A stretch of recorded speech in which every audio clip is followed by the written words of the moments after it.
What's up, everybody? Welcome into the Young Fantasy Mind Football Podcast. I'm your host, Hutchison Brown. Today, we've got a fantastic show. We are continuing our 2021 reactions for fantasy football. Today, we've got the AFC North and the AFC South. And today with us, we got a very special guest. Please welcome on Laquon Jones. Hey, what's going on, man? What's up, my man? How you doing? I'm glad we got the chance to work together, man. Finally, man. It's been some time. It's been too long, man. You know, we got to meet at the expo. I don't think we've done too much content together, but this is very, very exciting. So, Laquon, before we get into the show today, we've got some breaking news, AFC North and South reactions. Please tell the people where they can find you and your content. Oh, man, you guys can find me at, Real Deal Fantasy on Twitter, YouTube, Instagram. I'm even still on Facebook hanging around, posting content over there. I write for Downtown Rams. I'm doing video content for DLF Football and for Mayo Media. So you guys can check out all my stuff there. And, I'll be on the timeline somewhere on Twitter, just talking and hanging out. Awesome. All right, guys. So let's get into this breaking news first. Not anything crazy happened this week, honestly. Not a lot of crazy stuff. All right, so let's jump into this breaking news here to begin. So let's start off. But I mean, we haven't had a podcast since the Rams win in the Super Bowl. We know Laquon, as you can probably tell by his background, is a Rams fan. Laquon, how you feeling, dude? Rams just won a Super Bowl.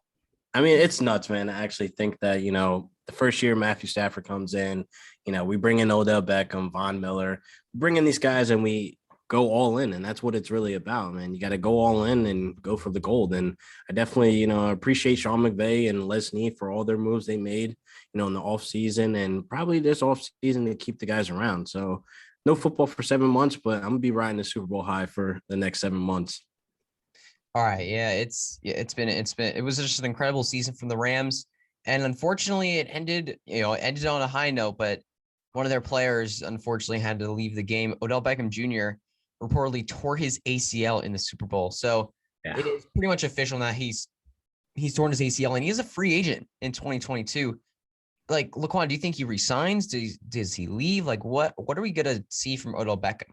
I think he resigns, honestly. I don't think the contract would be too crazy because, honestly, we have Michael Brockers, Todd Gurley, Jared Goff, and a couple other guys coming off the book. So there's some cap space there where we can bring them back for, a decent amount. And I feel as though our offense will be completely better getting a Robert Woods back and Odell Beckham back. So it's definitely, something that's going to be in the air to bring him back. Yeah, I think he comes back too. I just don't think there's any other teams that he really wants to go to right now. Yeah, I think he's happy. He's home. You know what I mean? Like the chemistry's there. I definitely don't see him going anywhere else. Yeah. So let's move on to some more breaking news. Per Chris Mortensen, the Colts have said Carson Wentz will be cut or traded by March 19th. This was a news report earlier in the week, but it's just more and more layers added to this Carson Wentz stuff. I think Carson Wentz is on another team in 2022. I just don't see a world where he's on the Colts. I think they move on from him. What do you think, Laquon? Do you think he gets cut or traded? It's tough. I mean, I don't know if he gets cut or traded. It's kind of tough because you got to think like you're cutting and trading Carson Wentz to bring in who? You know what I mean? Like who are you targeting? Who are they bringing in? That's the problem. So it's like, there's teams out there that need quarterbacks. So plenty of these teams will take a Carson Wentz. You know what I mean? So I don't know quarterbacks out there right now. Like Russell Wilson, Aaron Rodgers, potentially Deshaun. All these are rumors though. Like I don't think the Colts land a Russell Wilson or Aaron Rodgers based on their situations because it's not set in stone. I think ultimately it may be boring. Russell Wilson might stay with Seattle and Aaron Rodgers might sign back. He gets that big money, so it could be one of those situations. But I don't know if he gets cut or traded. I honestly don't think it's fair. I don't think it's kind of like they're putting him out there for dry when he really only had Michael Pittman out there. When you got a T.Y. Hilton deal and a neck injury, you got Zach Parcells who's hit or miss every other week. So it's like you don't have a nice wide receiver core that's going to be able to have Carson Wentz look like 2017 Carson Wentz, with Frank Wright, that MVP year. So it's kind of hard to see what they do. Yeah, it's going to be really weird. They just don't believe in him after this. Yeah. They clearly do not believe in him, but they might have no other choice. They have no other choice. Did you watch the Hard Knocks in season show? No, I did not see a lot of it. What you should watch it. I watched about probably 4 or 5 episodes, and you could see kind of like Frank Wright being like kind of like disappointed in some of the decisions that Carson Wentz made. Yeah. Honestly, I think the relationship is more like a father and son, and like he kind of like disappointed Frank Wright a lot more times than not. And then Frank Wright is getting a little bit of heat because he vouched for Wentz to basically come in to be the guy. So it's I think there's some legs to the story of him being traded or cut, but like I just don't know who they bring in. Yeah, it's like behind them, they have nobody to replace No. him. So moving on, Brian Flores to the Steelers as Laquon, you confirm this defensive assistant. Yeah, so he's coming on as a defensive assistant and a linebackers coach, and I definitely feel like this is a great move. I definitely think with his future in jeopardy of coaching again, this is a blessing for him. Absolutely, yeah, I think so too. And then moving on, so Laquon, I'm sorry, but like I recorded with Calvin on the Second and Goal Fantasy podcast a couple of days ago, and we talked about this breaking news, and because we talked about it, I like in my head, I already talked about it on my podcast, but we didn't yet. So there's two more pieces of breaking news here. I remember one of them, they're both kind of rumors, but this Derek Carr stuff. So Derek Carr, the Raiders have said they're willing to commit to him. They're ready to commit to Derek Carr for a long extension. But there's more details about the extension and that he's going to be paid somewhere in the $40 million per season range. That is nuts. That is like insane. He doesn't deserve that at all. I feel like, but the problem is Calvin was saying it when we were talking. This is going to reset the quarterback market. Yeah. Like this really is like it because like with Aaron Rodgers right now with Green Bay, Rodgers is going to be like, if Derek Carr can get $40 million a year, 45, 50. 40, I could get 50, 60 million a year. Yeah. And then Mahomes' contract looks small. And then Mahomes might start complaining. And then it's just like, it's going to just reset the quarterback market in a whole different way. It's going to be ridiculous to see. Yeah. And then, meanwhile, you have Matthew Stafford getting paid $23 million and win a Super Bowl. So let's really think about what really matters. And breaks, you know what I mean? Like, it's a little nuts to think Derek Carr getting paid $40 million. Because I know that's like ballpark where Kyler Murray wants. Kyler Murray said he wants 50 to 55. Yeah, he's nuts. He's crazy. He's not getting that. But then in the last piece of breaking news here, I don't know how much fire there is to this, but Marquise Brown. Have you heard about this Marquise Brown stuff, Laquon? Like retiring to play video games or something like that? Retiring to play video games. Yes. He's talked about retiring to be a professional gamer. Yeah. Oh my gosh. It was so funny though, because I hadn't heard of this news yet. And I got a dynasty offer. I put Terry McLaurin on the trade block. Someone offered me Rashad Bateman for Terry McLaurin. And I was like, this is the stupidest trade I've ever seen. And I saw the Marquise Brown news, but it didn't even change my mind. No, don't. Rashad Bateman, I mean, honestly, I think this is actually a solid opportunity to sell him. If you can sell him if you can sell him for like Terry McLaurin right now, I mean, like, come on, I would absolutely do that in a heartbeat. Because I think this is BS. This is not happening. I don't think so. I mean, his last name is Brown. He is related to Antonio Brown, so I'm pretty sure there's some type of craziness going on there. But I'm not too sure about that. I don't believe in much about it. I don't think you go pursue a video game career when you're on the rise with Lamar Jackson. Yeah, you're an NFL player and you're on the rise with Lamar Jackson. You don't do that. Yeah, he's not gonna do it. So that's it for the breaking news. Let's get into these reactions to the AFC North, AFC South reactions. Let's go. All right, let's begin here with the Pittsburgh Steelers, the AFC North Pittsburgh Steelers. They finished 9-7-1 on the season. They tied the Detroit Lions. It's a fun fact there. They lost in the AFC wild card to Kansas City. So look, Big Ben, he was not relevant for fantasy football this year at all. Like he was absolute garbage, and he's officially retired. So what's happening with the quarterback situation here? I've heard they're in love with Malik Willis right now and that they're willing to trade up. Aaron Rodgers has been linked there. Watson has been linked there. I think they're going to bring in a veteran presence because they have a team that has the ability to win now, right? They have a team with a lot of prime age players. They have a team with a lot of older players. They want to win now. They want to go potentially win a Super Bowl. However, Malik Willis would be good for Pittsburgh because their offensive line is horrific. Yeah. And if they bring in somebody with a lot of mobility like Willis, that could really, really just help out that offensive line a lot. But Deshaun Watson would have the same effect, except he's a better passer. So it's really crazy right now. What do you think they do at quarterback, Laquon? They have to do something. So Yeah, they might move up in the roll draft. Mason Rudolph and Dwayne Haskins. That's no way. That's out of the question. So I don't see that happening at all. But maybe they do bring in a veteran. They could go all in. We've seen the Rams. I'm going to constantly go back to them, but they went all in and they got their guy. So I really think you get that veteran, you go on and got these young players like Deontay Johnson's a great talent. Claypool's a little stale last year, but you have Najee Harris, and he's like basically your dynamic of that offense. Even with a bad offensive line, he still was able to put up the numbers that he did. So you definitely go get a veteran, man. You definitely take that approach. Yeah, I think go get a veteran too. So let's move on to your Najee Harris. RB3 overall, RB7 in points per game. Like, he was great in terms of his like volume, his touches. He was amazing. Yeah. But he averaged 3.9 yards per attempt and 6.3 yards per reception, both some of the lower rates in the NFL among running backs. And look, horrific O-line play. It wasn't really his fault. Like, he actually looked good. Yeah. He actually looked good. Looked great. I think he looked a bit slow, honestly. Like, he wasn't a guy. He's not ever going to be a guy that explodes for like 30-yard runs, because before the Browns game late in the season, where he had that, I think it was a 37-yard touchdown. Yeah. I think it was about a 37-yarder. His longest run at that point was 20 yards. Like, he was just not a guy that was like ripping off huge runs. He's never going to be that guy. He's going to be a ground and pound, get 3 yards, get 5 yards, get 6 yards, get 4 yards. Yeah. He's going to be that type of running back in his career. And I'm not saying that's bad. It just caps his upset a little bit for fantasy football, because you're never going to get those huge runs that win you weeks.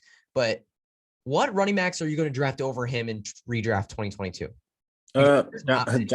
Jonathan Taylor, 100%. I mean, that dude's just unstoppable. But I think another guy that I'm willing to bank on over Najee will be Austin Ekeler. Like, he's a guy that gets a decent amount of touches as well, and he's starting to find the end zone as well. And I definitely love that they're both, pass catching running backs, et cetera, et cetera. But I think Austin Ekeler gets a little bit more of the edge because they have Justin Herbert this next season. Yeah, that's very fair. It really depends on who the quarterback is. But Najee Harris, for me, I'm a little lower on him, because with a new quarterback coming in, especially if it's an Aaron Rodgers or Deshaun Watson, he's not going to see 94 targets in the receiving game. That's not going to happen. Maybe 70, 75. 70. Yeah. But even so, that is a huge downgrade. Yeah, like, that's a big downgrade. That's really going to affect his production. So honestly, right now, I don't have him in the top 5. Right now, I don't have him in the top 5 running backs. I would prefer Christian McCaffrey, Jonathan Taylor, Austin Ekeler, Derrick Henry. And then it is from there, after those 4, it is definitely questionable for a lot of different players. There are a lot of players I could put there. But right now, I think I'd prefer Alvin Kamara. Yeah. And I think Dalvin Cook is up there as well. I feel like there's one name I'm forgetting right now. No, I think you're right on par with that ranking. I definitely would take an Alvin Kamara. I think he's in the 5 to 6 range. Joe Mixon. I think I'd rather have Joe Mixon than my guy. How can I forget about him? Joe Mixon, yeah. Yeah, Joe Mixon's right there too. So Najee, right, for me, like, I'm working on 2022 early rankings. I'm working on 2022 rankings for my website. Right now, I have Najee Harris at 6, Mixon at 5, and actually, no, Kamara's at 7 for me right now. I might have to change that up, but it's, he's going to be right in the 5 to 7 range for me, but the targets are just not going to be there as much, and that's really what's going to hurt him for me for fantasy football for 2022, but he's going to be more efficient, which is helpful. Yeah, it's definitely helpful. It's definitely something we want out of him. And hopefully, they address that O-line some way, somehow through the draft or free agency or whatever to give him a little bit more, to get that ugly 4 yards to, boost up some of those stats to be more efficient. And I definitely think he'll still find the end zone, though. I think he's on par with 7 to 9 touchdowns this year, if they bring in that veteran. So he's definitely going to be a guy that finds the end zone. So he's still up there, like you said, in that 5 to 7 range, in that top 7 ranking. So you're still going to get yourself a workhorse. Yeah, exactly. So Deontay Johnson, wide receiver 8 overall, wide receiver 8 in points per game. With a new QB incoming, how are you approaching him in Dynasty? Because I've got a bit of a hot take. Wow, that was an awful voice crack. A bit of a hot take on this. And I'm looking to sell. I'm selling Deontay Johnson. And for me, I'm worried about the targets for Deontay Johnson. The Steelers have invested in multiple, high name pass catchers in the last few years in drafting with Chase Claypool, with Pat Freiermuth, with Najee Harris. And what do we know about Big Ben? He sticks to his number one option like glue. And that was Deontay Johnson. With an Aaron Rodgers or Deshaun Watson, or maybe Malik Willis, I don't know how much we're going to see of that. I don't think we're going to see that. And I feel like another quarterback will use Chase Claypool because he is a great receiver. Like his physical abilities are unbelievable. Pat Freiermuth is a good tight end in the NFL. I believe they're going to use him a lot too, especially in the red zone. And then Najee Harris too is a great receiver as a running back, out in open field. Give it to him in open field, see what he can do, break some tackles, maybe get a nice 15 yards out of a run. Yeah. I just think they're going to start to use other weapons, and I feel like that's really going to hurt Deontay's value. I can slightly agree with you. I definitely feel as though if the he's still is right. He's still in the top 12 for me for Dynasty, around that. I don't do official Dynasty rankings, but if I were to do so, he'd be in the 12-14 range for me. Yeah. But there's a lot of people that have him nearing top 5, and I feel like that's way too high. Yeah, they're pushing it, especially with the question with especially incoming quarterback. Yeah. You don't know who the quarterback is. And in Dynasty, you have to approach it to where, am I going to get a good amount of years out of this guy, at least 2 to 3, if I'm going to invest this high on Deontay Johnson. So I definitely think you will have to pump the brakes just a tad bit until we figure out what the quarterback situation is at. Yeah, exactly. So let's move to Chase Claypool and JuJu Smith-Schuster. I mean, none of them did anything for fantasy. I mean, JuJu started okay-ish, not really, and he got hurt. Are you interested in either of these guys? Because Chase Claypool with a new quarterback could actually interest me. Maybe Claypool. I don't know. I'm kind of done with JuJu. Yeah, I'm pretty much done with JuJu because he's possibly on the move anyway. So it all depends on the move. He's probably going to a new spot. I don't know. Yeah, so it'll definitely have to depend on his situation of where he goes. But Claypool could be interesting. It could be a situation where he can go back to being that guy that finds the end zone, where he could be that guy that could be heavily used and out of the back. Go back to that first half of his rookie year. He was great in his first half of his rookie year. He was awesome for fantasy. He was a top 24 wide receiver. Hopefully you can get back to that maybe. So, and then Pat Freiermuth, 10 and 14 overall, tight end 16 in points per game. He was a tight end 6 from the week 7 bye onward. He was awesome after their bye week. He started getting more involved, especially in the red zone. What round do you think he'll be in 2022? And do you think you'll be interested? Because for me, he's going to be in the top 10. He's definitely going to be in the top 10. But then I go back to just with tight ends, it's kind of like a Big Ben thing. He loves his tight ends, but we don't know who's going to come in. So it's one of those things where I don't want to overpay for him. And then he ends up as, a Jesse James, or he ends up as God, what's that other guy's name? He had that big run. He had the stiff arm against one of the Bucs defenders. Oh, that was Vance McDonald. Yes. I don't want to get McDonald again because a lot of people were investing heavy on Vance McDonald. And then it ended up face planning, the very next year. So I don't want to overpay for Pat. So it's one of those things where, I kind of will fade at this point. Being with the quarterback situation, I don't know. Yeah, that's fair. I mean, heading into September, though, depending on the quarterback, I think he's going to be around the top 10, top 12 tight ends for me. It just depends on where he gets drafted, because I just don't think people are going to treat him as a middle round tight end. With all the weapons in that offense, he's not going to be one of those Noah Fant or Mike Gesicki's. He's not going to be in that range. He's going to be way outside there. And I think he's going to be around Cole Kmet type of range, back there. Cole Kmet, definitely. 15, tight end 14, 15 range. I think I'm going to be willing to draft him there because he already finished there in his rookie year. He should be able to do more. Yeah, so, I definitely agree. Let's move on to the Bengals. A lot of options here. A lot of options here, a lot of stud options. Joe Burrow, quarterback 6 overall, quarterback 9 in points per game. He only passed 33.2 points, times per a game, which is 20th in the NFL. He was 20th in the NFL for pass attempts and still put up this season. Is he a top 5 dynasty quarterback right now? I think absolutely. I think he is. Is he a top 3 dynasty quarterback? Because that's a more interesting question. Because honestly, because Allen's my number 1 and Herbert's my number 2. Mahomes isn't even my top 2 right now. He is so close to Mahomes right now because with Mahomes, the thing is, they just have not been able to add any other receivers besides Tyreek Hill and Travis Kelce, who are soon going to be on the way out. I know Tyreek Hill's only 28 years old. Yeah. But that speed does not last as long as some other receivers. His speed is not going to carry him through his 30s. No. It's going to burn out soon. And Travis Kelce's 32. He's going to be out in the next couple of years. And look what the Chiefs have drafted. Mecole Hardman, Byron Pringle, Sammy Watkins. They've done nothing. They haven't been able to do anything at wide receiver of any relevance. So either they bring in a free agent, a young free agent, or they are just screwed at wide receiver. And they haven't been able to figure out a running back in the last few years. I mean, maybe Clyde Edwards-Helaire still has something left, but I don't really think so. Nah. Like the offense around Mahomes is slowly starting to deteriorate. And for now, Mahomes is ahead. But in the next couple of years, I could easily see Burrow and Mahomes swapping because right now Burrow would be at 4.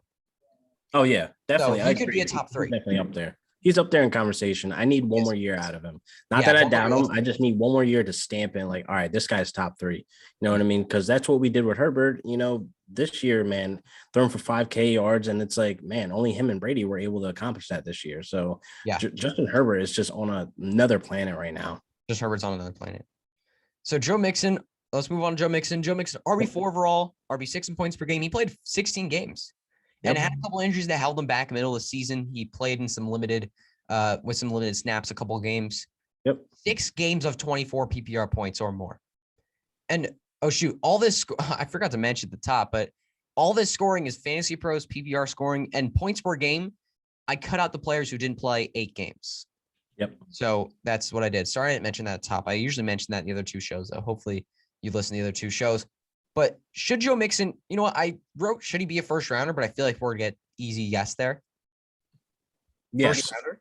He should be a first rounder. Should he be a top 8? Because for me, it's yes. I think he should be near top 5. Yeah, it'll be hard. I think top 8 trigger just based on like his history of like, you know, people are still like, I don't know. The Bengals are going to invest in offensive line. They have so much cap space right now, and they have elite weapons. Like they're going to invest in that offensive line. It killed them. You would think Zach Taylor is on record saying, you know, he doesn't see a problem with the O-line, you know, even though Joe Burrow was sacked 70 times, including the postseason. So it's like, how don't you see a problem? He's like, well, that O-line made us to the Super Bowl, but you didn't. The offensive line was the reason they lost it because exactly. If Burrow would have had like 1 second more in that play, Chase would have caught the touchdown. Yeah, he would have caught the touchdown on Jalen Ramsey. That would have been it. Definitely. That would have been it. But hey, Zach Taylor's going to do what Zach Taylor does. Yeah. So let's move on here. JaMarr Chase, wide receiver 5 overall, wide receiver 5 in points per game. Had some ups and downs through the season, had some slumps, especially more in the second half of the season. If he were the top 5 wide receiver pick in 2020, I wrote 2021, but I meant 2022. Is he a top 5 wide receiver, worth a top 5 wide receiver pick? Because for me, absolutely. Right now he's at about wide receiver 3. Right now he's at absolutely. 3. I think he's top 3 for me. Top 3? Yeah, definitely. Chase is a freaking nature. If you even, I know everybody watched the Super Bowl. That catch he had on Jalen Ramsey in the first half, the first quarter. Not every wide receiver is catching that. Not every corner, no corner probably in the league is going to stop that catch from happening. So that just proves that how much of a freak athlete, you know, Chase is. And there's still room to grow. So much. There's still room to grow. I honestly think he could be better than what he did this year. And that's a lot to say. But we saw Justin Jefferson do it this year. Definitely. Definitely did. Please do it. So let's go to T. Higgins, wide receiver 20 overall, wide receiver 12 in points per game. Wide receiver 12. He did miss a few games with injuries. Yeah. Started slow with injuries, but weeks 12 to 17, he was the wide receiver 4 overall. He was unbelievable. Does he deserve to be a top 15 wide receiver draft next season? My clear-cut answer is yes. I agree with you. If he's not drafted in the top 15, he will be on pretty much every single fantasy team of mine next year. Absolutely, because if you look at those important weeks, 12 through 17, that's playoff time, baby. You need a guy that's going to show up and show out during that time. So I definitely like guys that heat up in the end. Jonathan Taylor did it to us, you know, his rookie year where he just basically exploded in the playoffs. And that's the guys you want to target because they're going to keep that momentum. They're going to keep that hunger and they show up when you need them. So definitely a top 15 with that explosive offense. Yeah, absolutely. So moving on, next player, Tyler Boyd, wide receiver 29 overall, 28 points per game. From weeks 11 through 17, he was a top 20 wideout. This was really the time, in the second half of the season, Chase definitely struggled in terms of his target share. Like he started to lose some targets a little bit because T. Higgins got healthier. Tyler Boyd was starting to get a little more targets. And Tyler Boyd was a big factor in the playoffs. He did have some nice games in the playoffs, and he had a really unlike him drop in the Super Bowl. But will you be interested in Tyler Boyd at all next year? Because I think I am. This offense, it's just a piece of a great offense. And I think this these pass attempts are going to go up. And I think that Tyler Boyd's just a safe wide receiver 3 that you're going to be drafting as a wide receiver 4 or 5 or even later. Yeah, exactly. If he could be in that range between wide receiver 3 and 4, I'll compare it to when the Rams had, Brandon Cooks, Robert Woods, and Cooper Kupp. All 3 of those wide receivers, ADPs, were literally back to back to back. So it's literally what you're dealing with Chase a little bit higher, T. Higgins, and then Boyd. So you don't miss. No, I think Boyd's going to be way farther down than those 2 guys. Oh, yeah. He's probably going to be where we're drafting. I'm talking. I think they're going to be, honestly, I think those 3 are going to be pretty separated. I think Chase is in the top 5. Yeah. Higgins is going to be about like 15 to 18. 15. And then 25. He definitely Tyler Boyd's going to be in the top 25. Oh man, I don't think so. I don't think people top are 25 at 25. I don't see it, man. I think he's outside the top 30 easily. I mean, you got to think that, with Tyler Boyd, he's in an offense where there's enough to spread the ball around. You know what I mean? Yeah. Joe Mixon isn't going to be getting all those targets out of the backfield as well either. Yeah. So it's not like he put a huge dent into the target share. So Tyler Boyd's one of those guys, he could sneak and have a game here and there, but like you said, you look at those weeks, 11 through 17, top 20 wideout. A lot of that was deep plays though. He had a lot of deep touchdowns that really kind of carried those performances, but still he was making up points. But moving on, is there any interest in CJ Azuma before we move on to the Browns? I don't have really any interest at all. I think he's a free agent too, so I'm not too sure what that situation looks like. So probably not. So moving on to the Browns, let's talk about the Browns. Finished 8-9, did not make the playoffs. Baker Mayfield was awful in 2021. And I feel like there's only 2 sides. There's 2 sides of people here. Either Baker Mayfield is awful and he shouldn't be the quarterback, or Baker Mayfield has some upside.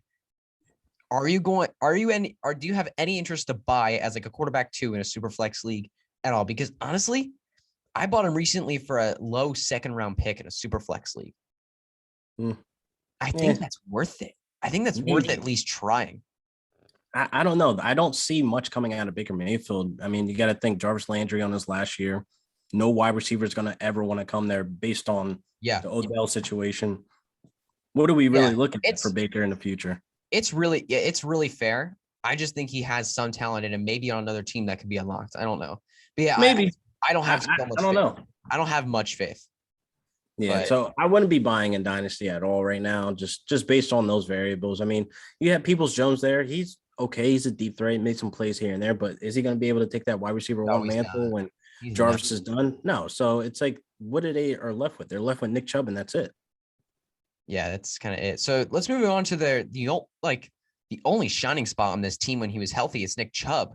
Yep. RB11 overall, RB11 in points per game. Dealt with some injuries for 2 straight years now. He's had a couple injury-plagued seasons. But assuming both him and Hunter there, does he deserve to be a top 15 overall pick in 2022? So not a first rounder, but top 15. Definitely. I think he deserves to be in that range. Yeah, he's a value there. I definitely feel as though, with the question of Kareem Hunt, possibly on the move for whatever they do with him. He is a free agent, right? Kareem Hunt? I believe so. I'm not 100% sure, but he may be on the move regardless. And Nick Chubb is a value this year. You're getting a workhorse RB1 who's going to have to be leaned on heavily going to but if Hunt is gone, I feel like people are going to be drafting him inside the top 10 easily, maybe inside the top 8. Maybe. I mean, people are still questioning his, his injury history. If he's not weird, if he's the workhorse back without Hunt there, and he is left outside the top 10, he's going to be on pretty much all my fantasy teams. Like it's just going to be, he's going to be everywhere. Yeah. Let's move on to Kareem Hunt. Dealt with injuries all year. First 6 weeks, he was RB9. We've seen this a couple times now from Kareem Hunt, where he starts hot and kind of fades a little bit. But will you be like, are you going to be like, if he moves to another team or if he's in with the Browns, like, are you going to be interested in him at all? Or are you just kind of not really looking for him? I find myself always interested in him because of the place where I get always undervalued. He's always a bit undervalued. He always overplays his ADP. So it's like, of course, if he's there, I'll take him. You know what I mean? We did mention this quickly. Any wide receivers or tight ends? No, because I don't want any right now. None. Not at all. Not looking at nobody. Nope. All right, so let's go to the Ravens. Finished 8-9. Did not make the playoffs this year. Had a lot of injuries everywhere. Lamar Jackson dealt with injuries. Finished quarterback 14 overall, quarterback 8 in points per game. So he was on the field. He was pretty solid. First 5 weeks, he was the quarterback 3. And he was passing at a pretty high rate due to the running back injuries, right? Mm-hmm. So now let's just move on to the running back. So it was a mess all year, right? With Dobbins and Edwards coming back, is there any interest in any of these guys? Do you think the Ravens go back to their run heavy ways? Or do you think they try to keep going with Lamar Jackson and passing a bit more? Because I lean that they're going to try to pass a bit more. They want to develop Lamar Jackson, not be this one-sided offense. Yeah, I think they'll be more balanced. Honestly, I'm definitely interested in Dobbins and Edwards based on the injuries Edwards we was saw my last guy year. in 2021. Exactly. Edwards, oh my God, man. I was all over Edmonds in redraft. I had him in almost every single league I drafted in. And man, his ACL tear sucked. That broke my heart.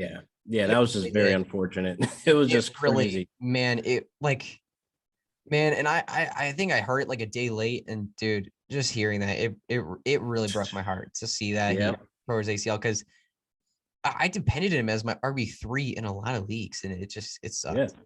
He's clutch, man. I definitely think, he has a bounce back here. Yeah, I think Gus Edwards is great. I think he has a bounce back along with Dobbins. It'll be interesting to see where the ADP lands. Gus Edwards, I think, is going to be way outside like the top 15. I think he's going to be outside the top 12 rounds easily. It's going to be later. It's going to be later. Dobbins will be interesting though, because I can see Dobbins in the top 3 rounds. I can see Dobbins like the 5th round. Yeah, I can see him in that range. That's actually a good place to put him, because a lot of people are scared of returning from injuries and et cetera, and also seeing the passing game, excel. So I definitely think they'll be more balanced, but they're still going to run the ball. Yeah, they're going to run the ball. They're a run first team. So let's move to the receiving side of this Ravens team. Marquise Brown, wide receiver 17 overall, 19 in points per game. First 7 weeks, he was the wide receiver 6, but then it fell apart. From weeks 8 through 17, he was the wide receiver 38. And it was mostly due to the Mark Andrews explosion. Mark Andrews really took over this offense late in the season. And that was mostly because of, what's his name? Tyler Huntley taking over and just peppering Mark Andrews with targets. Yeah. In 2022, does Marquise Brown get closer to that first half? Do we see that first half Marquise Brown? Or do we see the second half? Like, if the entire team stays healthy, if the entire team stays healthy, we're going to be looking at a very explosive offense where guys like Marquise Brown could be eating, and Mark Andrews still doing this damn thing, being the red zone target he is as well. So I definitely think, these guys are set up for success, even Rashad Bateman, but we'll get to him in a second. Yeah, Rashad Bateman had a few flashes. They disappeared. It was a magic trick sometimes. He had a couple of nice games, then disappeared. Are you looking for him as a sleeper in 2022? Because I don't know. I was never a Bateman guy coming in. I mean, I liked his potential. I've never really been a Bateman guy, and I want to be in, but I just don't find myself being in. I feel like we need to give it time. Honestly, he's definitely a sleeper, because you got to realize he went into the season. I feel like his ADP is going to shoot up. Yeah, I feel like we can see him go like Darnell Mooney last year. You know how Darnell Mooney really shot up in rankings after he hadn't really done nothing. I feel like we can see that same type of thing with Rashad Bateman. I'm not taking him at that price, man. I mean, this passing volume could increase, but it's still a bottom half passing volume offense. Mark Andrews and Marquise Brown are target hogs. I think they just leave Rashad Bateman as the 3rd guy on this list. I just don't want any part of that. Yeah, if he's the right price, I might take a shot. Being that, he had a 20% target share, when he did finally play with Lamar Jackson. He didn't have that many games with Lamar Jackson, to be honest, and no chemistry. Went into the season hurt, came in the season, played a couple games with Lamar, and then Lamar's hurt. So there's not much that we could expect out of Rashad Bateman, honestly. So if you give me a full off season and he's looking good in camp and he's healthy, I don't know. I'll take a shot in the later rounds. Yeah, it's fair. I think it's worth it. Maybe in the round 15 plus range. I think shots there. Let's move on and wrap up the AFC North. Mark Andrews here. 10-1 overall, 10-1 in points per game by over 2 points per game over Travis Kelce. And look, you might say Travis Kelce missed a game. 2 points per game more. Mark Andrews was killing it.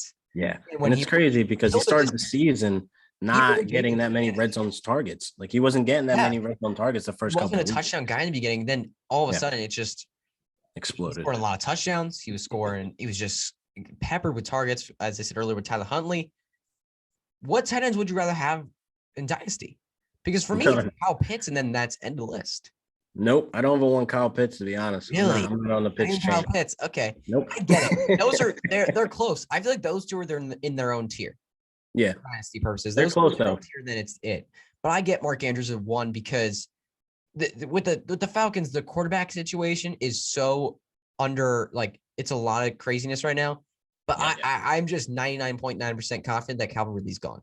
Like, I just don't see a world where Calvin Ridley isn't gone this offseason. I don't know, man. I don't see the way you react. I think you're thinking he stays, because I don't see a world where he's staying. That's why I have Kyle Pitts higher. Well, he kind of debunked the rumors, like when it first started happening, like posting on his Snapchat. Like, he was posting the stats and he was like, I'm not going anywhere type ordeal. So I don't know. I feel like, if he does go, where's he going to go? Like, he won't find much of a better situation, honestly. New England, Baltimore. Ugh. Oh my God. You're disgusted by New England. I love New England. Nah, man. New England needs to bring back Jacoby Myers. New England needs to sign Jacoby Myers. That's fair. Have him as the number one. I don't think I think he's fine, but I feel like if you want to score touchdowns, you want to bring in more players. Like, I think Allen Robinson out there. Go ahead, Allen go Robinson, get him. That's fine. Yeah, you want to bring in Allen Robinson. Like, if they bring in Allen Robinson, I'm cool with that. They don't need Calvin Ridley if they have Allen Robinson. But I feel like Calvin Ridley. I'm surprised you didn't say the Eagles, man. Bring Ridley to Philly. It would. I don't like it though, because I feel like we're a bit of a rebuild team. I just don't want to sign him to a big contract and waste all our cap space, because we need to use that in other positions. I feel like DeVante Smith and Dallas Goedert are a good base. We might need to add some depth, but I feel like those two are a good base, and DeVante Smith can absolutely take the leap and be a star wide receiver in the NFL. I really think I think he's already one of the best route runners. His toe drag swag on the sidelines, unbelievable. Yeah. Like, he's made some unbelievable plays this year that just blew my mind. And, coming into the season, I thought, like, coming into the draft season last year, I thought he was better than JaMarr Chase. And honestly, right now, I might have been on that train too, actually, if I think back. I might have been on that side of it too. And right now, you tell me right now, you give DeVante Smith, Joe Burrow, and that target share, I think DeVante Smith could easily put up JaMarr Chase level numbers that JaMarr Chase did. Absolutely. I think that could easily happen. Absolutely. So let's move on here to the AFC South. There actually is not a lot of fantasy options here. I want to spend a bit more time on the first division, the AFC North, because there's a lot more fantasy options. AFC South, it kind of goes off the rails here. So we'll start with the Titans. Finished 12-5. I don't know how they did that. Lost in the division round to Cincinnati. So Ryan Tannehill here finished quarterback 13 overall, quarterback 16 points per game. Ryan Tannehill frustrated me the most out of pretty much every fantasy player. I was all in on Ryan Tannehill. He was my quarterback 6 coming into the year. I was all in. And the thing was, like he started to, like, he gave you enough that you would start him almost every week. But then it disappointed every week. Like, it was one of those situations where it's like 15 points. And I'm like, oh, okay, just had a bit of a down week. Let's start next week. 16. Oh, crap. I mean, it's a little bit of a rough stretch. He'll get through. Next week, it's like 14. I'm like, you got to be kidding me. Like, I mean, I wanted to cut him, but I was like, he's putting up borderline quarterback one numbers. I can't really cut him. Yeah. Like, it was just so frustrating for him. Like, he was just barely on the edge, and it was so frustrating. But the weapons all around were getting hurt. Derrick Henry got hurt, stealing his touchdowns in the first half. Like, have the Tannehill dominance days ended? Because I think they have. Like, I really think they have. It may have. It may have come to a stop, but it's kind of frustrating when all your key players are hurt around you, man. That's literally what it is, man. I mean, that mentally messes with you too. You know what I mean? When you have Julio Jones come in, supposed to be the star-studded, wide receiver, not taking anything away from his career, but if you're not able to utilize him as the Julio Jones that we know and love, it's kind of frustrating because you're like, I just think he's not. I don't think Julio's that guy anymore, honestly. I really don't think he's hurt. That guy. He's hurt, man. He's broken right now. So he is. We might have to hang it up. So yeah, I really think I just coming into Tennessee, I was just not in. I really wasn't. So moving on, we went to Derrick Henry, RB 17 overall. RB 17 overall, and he missed like 8 games. He was RB1 in points per game in 8 games played. Like, through 15 weeks, wasn't he still a top 10 running back? Yeah. Like, it was ridiculous. He put up such ridiculous numbers. And, ankle injuries are usually tough on running backs, and Henry's going to be 28 coming into 2022. He's going to be 28 years old. Are you comfortable taking him in the top 5? And if that's a yes, top 3? No. Top 3? Top 5, absolutely. Not top 3. Yeah, I think I'm there with both of them with you. Derrick Henry right now is my number 5 running back. No, 4. Yeah. Right ahead of Joe Mixon, right behind Austin Eckler. Gotcha. So yeah, I'm comfortable taking the top 5, top 3. Yeah, I think that's just taking a gamble. Because if you're in PPR leagues, you're looking at it like he's not getting catches. You know what I mean? So he was getting catches in those first. Like, you think he was averaging just under 2.5 per game. Like, I mean, that's not special, but that's so much better than what he was doing. That's before, So I think that's something you actually got to pay attention to. The pass catching is actually there. So let's move on to AJ Brown, plagued with injuries for a second straight year, and went on the field for the full game, averaged 15.5 points per game, which would be wide receiver 14. So when he was on the field, he was fine. He was fine. Not amazing, but he was fine. Does he deserve to be a top 15 wide receiver pick in 2022? Because it's been 2 straight years of just pure disappointment. I'm not too sure if I can pull the trigger on that. I don't think I can either. Looking at guys later, honestly, looking at guys later, I'm very high on Elijah Moore this year. I'm going to be all in. That's actually a conversation for me. AJ Brown, Elijah Moore. That's actually a conversation. Depending on what the Jets do at wide receiver, obviously. If they bring in a Chris Godwin, then no dice. But that's a genuine conversation for me. I think Brandon Cooks and AJ Brown, that's a conversation for me a lot. I just don't know what to do with AJ Brown at this point. I'm scared. I really am scared. The shares I do have, I'm not sure if I can sell him and get the right return for it, honestly. In Dynasty? So I'm just kind of sitting on the shares that I do have. I'm not too sure, like you said, to do anything right now with it. Yeah, it's kind of like a wait and see. Sell off 2 down seasons. You're not really going to get exactly what you want.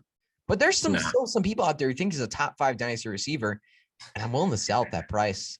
Not in any leagues with those guys, unfortunately. Yeah. So let's move on here. I mean, any interest in other pass catchers? Is Julio are you going to be interested in Julio at all? Nah. I'm pretty much done with Julio. I mean, I'm done. Great years I had with him, but pretty much done at this point. Yeah. Colts finished 9-8. No playoffs. Let's go to Carson Wentz. Was a solid streamer at times, honestly. There was a stretch in the middle of the season where he was a top 10 quarterback. Yeah. Will there be another quarterback? What is going on with Carson Wentz? I mean, what's happening with him? What's going to happen? We talked about it a little bit earlier in the show, what's happening with Carson Wentz. So actually, you know what? We can just move on. We did talk about Carson Wentz, what we think. I mean, depending on the team, obviously, do you think there's going to be interest for you for fantasy as a top 12 quarterback? For me, probably not. I just don't think the ceiling's very there because he doesn't run the ball. And the Colts, they're not great receivers, but the great offensive line. If he goes to a place with a lacking offensive line, that's trouble because we know what Carson Wentz does with the ball. He tries to hold on to it for 8 seconds and gets sacked. That's what he did with Philadelphia, and it was just horrifically bad to watch.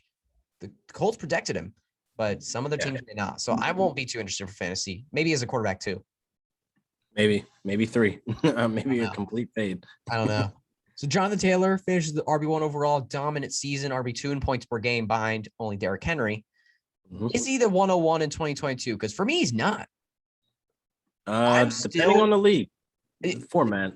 Depending on the league format, yeah, I could see that. But without, it just depends on the quarterback, obviously. If the quarterback's amazing, if they bring in an Aaron Rodgers or Russell Wilson, I think I'm going to put him there. But for me, I'm drafting Christian McCaffrey. When I'm on the clock, 101, I'm taking Christian McCaffrey. And it's not necessarily because I love Christian McCaffrey so much. It's more because the RB1 just does not repeat. It just does not happen ever. Yeah. And I'm not willing to bet on it. I'm just never going to bet on the historic season and bet on it the year after. It just never works out. Especially, look at the last 5 years, right? You look at Michael Thomas's historic season. Look at Saquon Barkley. Look at Saquon Barkley, Christian McCaffrey, Todd Gurley with his injury. It just never, ever works the year after. Damn, David Johnson. Never works. David Johnson, yes. It just never works out. Le'Veon Bell had some injury problems. It just James Conner with his top, I think he was almost top 5, and then he got injured. Top 5. It just never works. And I'm just done drafting the consensus 101. I'm never going to do it because it just happens every single season. I don't want to say Jonathan Taylor's going to have a horrific ACL injury or anything, but I see him getting on your side. I see him getting hurt. I really do. He's a big physical back, but I see him getting hurt, and I'm sorry, but I just don't want to bet on the consensus 101. It never works. Yeah, I agree. So I'm right with you. McCaffrey 101. So next player here, Michael Pittman, wide receiver 21 overall, 26 in points per game. I think the Colts bring in more competition, right? I think like they have to. There's just nobody else there. They have to bring in somebody. And how much will that affect Pittman's production to you? A lot, especially if they bring in like a Chris Godwin, or if they bring in somebody that's going to be able to. Chris Godwin, that's a problem. That's a problem. It's a big problem. It's a huge problem for Pittman. He may fade the black, honestly, but we're looking at a situation where they're trying to figure out their quarterback situation, and whoever they bring in, they're going to have to bring in some type of veteran wide receiver or somebody, that's going to be able to light it up with Michael Pittman, because it's not going to be fair. You bring in a Russell Wilson and all he has is Michael Pittman. That's not like really much of a destination. Russell Wilson's not going from DK and Lockett to Michael Pittman. Like that's not no way. And neither is Rodgers going from Devontae Adams, which counts for like 2 wide receivers in his book. So it's like, you got to understand, like, you got to figure out the quarterback situation first, and then you bring in somebody like a Chris Godwin to complement, Pittman. Yeah. Because I think Pittman has the ability to be a number one. I feel like you don't have to bring in a Chris Godwin. I feel like you can bring in like a Michael Gallup. Yeah. Okay. I think you just need some depth. I feel like Michael Pittman has the ability to step up and be a number one, but you need to bring in somebody to help him out. Just to distract the defense a little bit. Yeah. There's nobody else right now. So let's move on to the Texans, last team here for the show. Finished 4-13. Oh, no, sorry. Second to last team. We still have the Jaguars to do. Finished 4-13, no playoffs. Davis Mills. Let's start with the quarterback, Davis Mills. He actually put together a few good fantasy performances through the year.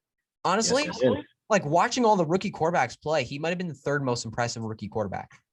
Yeah. I mean, he's Zach definitely a guy. Trevor Lawrence. Oh, absolutely. He's definitely a guy that needs to be on everybody's radar. Trey Lance didn't play. No. So he might have been. I mean, when he was on the field, I think I'd prefer Trey Lance to Davis Mills this year. But man, like Davis Mills actually was genuinely impressive. And is there any interest at all for him? Like you buying low in Dynasty or anything? No, absolutely. 100%. I am too. I'm 100% all over him. Yeah, I'm in. I'm liking him a lot. I feel like I don't know. I feel like they might not really bring in anybody. And I feel like there's no need. Pep Hamilton's the offensive coordinator now. He's going to be able to activate and get, Mills going. It's just a matter of, them bringing somebody else in, a younger guy. I like Nico Collins, though. I definitely like him. He can be one of the guys that have the second year. We'll talk about Nico Collins in a second. Yeah. So running back, let's talk about, I just titled this running back mess because the highest finisher for the Texans was Rex Burkhead at RB 54. Mm-hmm.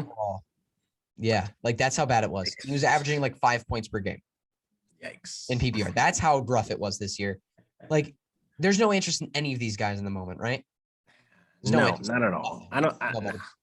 Fade them all. Yep. Brandon Cooks, wide receiver 16 overall, 18 points per game. Davis Mills, if Davis Mills is the full-time starter, will Cooks be undervalued yet again? Because he always is. And I think he will be, because he's going to be in the 6th round next year. Yeah. And that's going to be a value. He's your wide receiver 3, wide receiver 4 that performs like a wide receiver 2 most weeks than not. So undervalued, underappreciated. Give me all of Cooks. Yep. And then any of the receivers or tight ends you're interested on this team. I don't think tight ends really, but Nico Collins is someone I'll absolutely take shots on late in drafts. I'll look for him in Dynasty as well. I've been trying to buy. I just bought him for a 2022 3rd lately. Nice. So I got him as a nice. It was a higher 3rd though, so it was a higher 3rd. So I did have to pay up a little bit, but it's still worth it because I think Nico is somebody that can absolutely have a big year. And yeah, I'm just interested. I'm really interested to see what he can do next to Brandon Cooks because they need somebody. Yeah, they need somebody he's a big body threat. He can make the plays. Yeah, he's made some catches. Yeah, he made a few catches because outside of Brandon Cooks, there's nobody. They need somebody to step up. Yep. So Nico Collins, just keep him on your radar. And then last team, the Jaguars, though the most exciting team. They finished 3-14, no playoffs. Trevor Lawrence, pretty much unusable for fantasy football. He actually had a solid week 1. And then after that, unusable. He was just awful. And he threw 17 interceptions. I think he only threw 10 touchdowns, right? Yeah. He only threw 10 touchdowns with 17 interceptions. That's nearly a 1-to-2 touchdown to interception ratio. And he tied Stafford to lead the league in interceptions. If Jacksonville makes a big splash at wideout by signing Allen Robinson, Chris Godwin, Devontae Adams, or maybe even trading for Calvin Ridley, do we see a potential breakout coming for Trevor Lawrence? Potentially.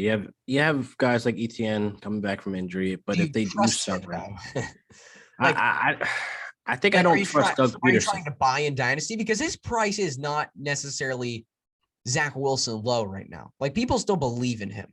Do you believe in enough to go out and buy him for like 2 first Dynasty, which I've seen trades made that way? Never. Honestly, never. yeah, me never. neither. I'm not. I'll get Davis Mills and be happy. Yeah, I don't trust him. I'll take Davis Mills and be happy all day. Yeah. So let's move on to this running back situation. James Robinson, Travis Etienne. Robinson was great when he was fully healthy, but Robinson tore his Achilles at the end of the year. Travis Etienne didn't even play because of his, I think it was a Lisfranc injury, right? Yeah, something like that. Lisfranc injury. How are we approaching this backfield situation in 2022? Because for me, I'm looking for the cheaper option. That's it.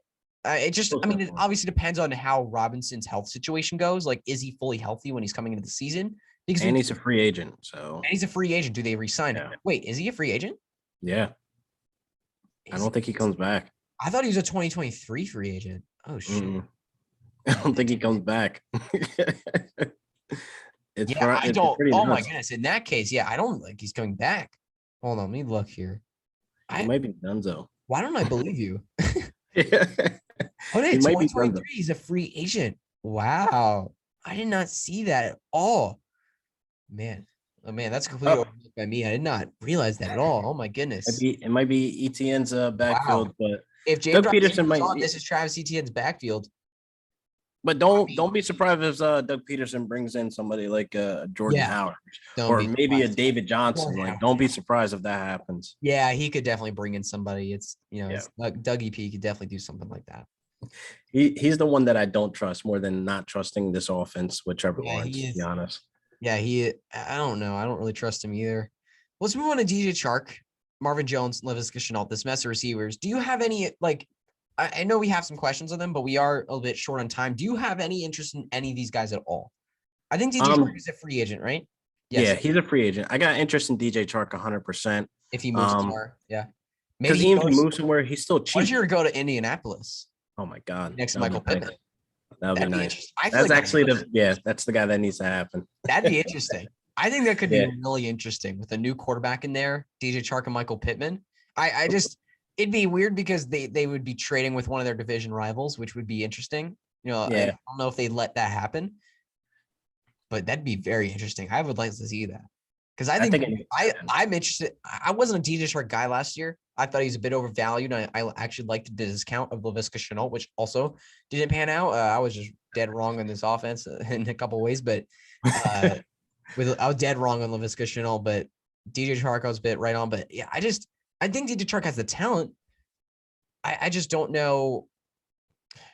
This situation's not right for him. It's a mess right now in Jacksonville. Yeah, all of Jacksonville's a mess right now. And I was dead wrong on Marvin Jones being that, veteran wide receiver to take on the target. Marvin Jones, and I loved that start. The start, like, he was a really strong asset in the beginning of the season, and it just kind of faded. I don't know what really happened. It was mostly Trevor Lawrence, but I mean, interested in DJ Chark, see where he goes. The other two guys, not really, right? I'm not really into these guys. I think Marvin Jones kind of done, and then the Laviska just no. Not at all. I'm done. No. The pain cuts too deep. It did. I wasn't a crazy truther, but man, I did have interest in him, and that burnt. That definitely hurt. Yeah. All right, but Laquon, that is it. Is there any last second thoughts you do want to add? Because right now it would be the time, man. Nah, man, I think we covered everything across the board, man. This honestly flew by. I didn't even realize time was going that fast, but that's what happens when we have a good time, man. Like, I loved it being on, just kind of hanging out and talking football, bro. Yeah, dude, this is excellent. These shows have been so fun. They have gone longer, but they've been really, really fun to bring on guests, talk some fantasy football, react to the entire season. So everybody, make sure you go follow Laquon Jones on Twitter at Real Deal Fantasy and check out all his content. And that's going to be it for today. That's going to be it for the Young Fantasy Mind Football podcast today. Thank you all so much for tuning in. Please go follow me on Twitter at TYFMNFL, and theyoungfantasymind.com is the website where you can find my podcast from there. You can find like all the different places my podcast is on YouTube, on Apple, on Spotify, wherever you want to listen to podcasts, you can find it from there. You can find the articles I write for DLF, and a new one is coming out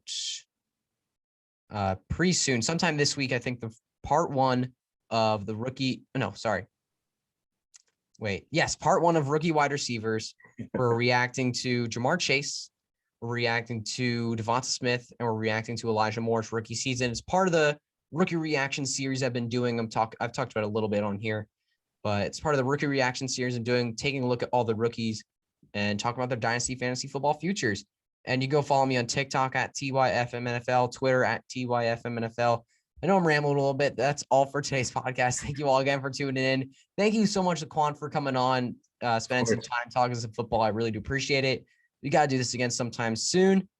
But yeah, guys, that's it for today. Thank you all for tuning in. We'll see you guys next week with AFC East and West reactions. Peace out, everybody. Peace.